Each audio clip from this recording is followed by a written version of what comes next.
Welcome to the new Camtasia Studio.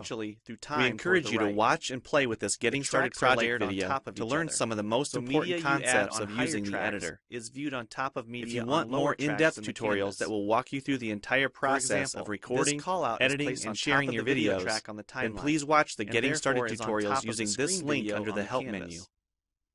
The editor is divided up into three main areas: the clip bin, the timeline, and the canvas. The canvas is where you see your video during playback and can move, resize, and reposition all media however you want. The timeline is where you assemble and edit your video. New media can be dragged and dropped. At the top of the timeline, tick marks represent time in terms of minutes and seconds. When media is dropped at this location, when building a video, you'll work in a horizontal manner, beginning from the left and moving sequentially through time toward the right. To change the duration, the tracks are layered on top of each other, so media you add on higher tracks is viewed on top of media on lower tracks in the canvas. To view your video, for example, this callout is placed on top of the video track on the timeline, and therefore is on top of the screen video on the canvas. Along the timeline, and the playhead if I drag the video track on top of the callout on the timeline, the callout is now hidden behind the video on the canvas. Red out point.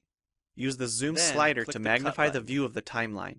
This is very helpful when making precise cuts and selections, like removing ums in your audio. If you make a mistake while editing, new media can be dragged and dropped on an existing track, or a new track is automatically created when media is dropped at this location at the top of the timeline.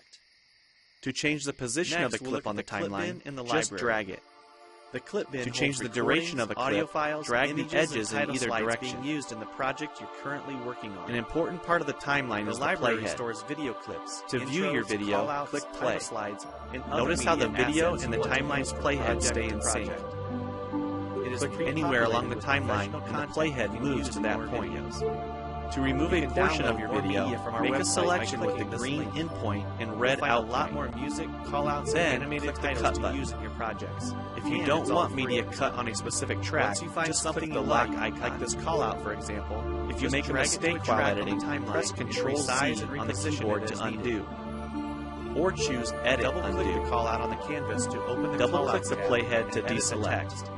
Or change any of the Next, we'll look at the clip bin in the library. On the More tab, the clip bin holds recordings, audio files, images, and title slides being used in the project you're currently working on.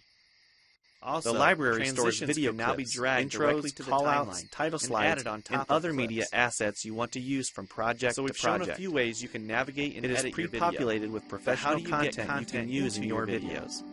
To make a new you can download more media from our website by clicking this link. You'll find a lot more music, callouts, and animated titles to use in your projects, and it's all free.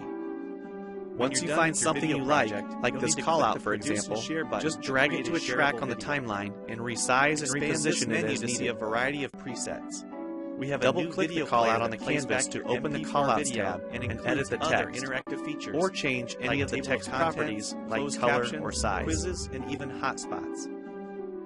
These features you can find a number of other callouts to use in your projects by expanding the shapes menu. Or the video and player on your own web server. You've probably noticed this video zooming in and out at times.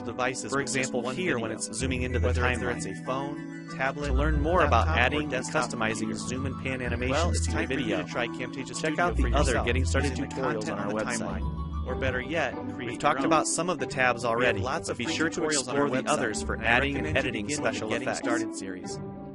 If they don't all show up as tabs, click on the More tab to explore others, like the speech-to-text capabilities and captions, and the improved quizzing. Also, transitions can now be dragged directly to the timeline and added on top of clips. Thanks for watching, and we hope you enjoy Camtasia. So we've shown a few ways you can navigate and edit your video, but how do you get content into your video? To make a new screen recording, click the Record the Screen button.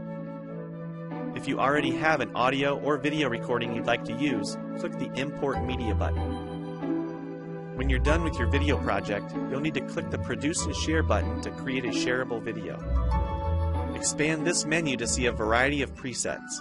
We have a new video player that plays back your MP4 video and includes other interactive features like table of contents, closed captions, quizzes, and even hotspots. These features are available when hosting your video on TechSmithScreencast.com or the video and player on your own web server. This player provides playback on multiple devices with just one video, whether it's a phone, tablet, laptop, or desktop computer.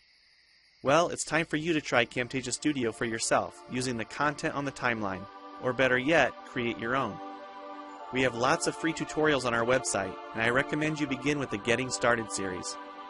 Also, the help file inside Camtasia Studio tells you how to use each of the Camtasia Studio features and applications. One last thing, if you ever want to open this Getting Started project again to view or practice with, use this link here. Thanks for watching, and we hope you enjoy Camtasia Studio.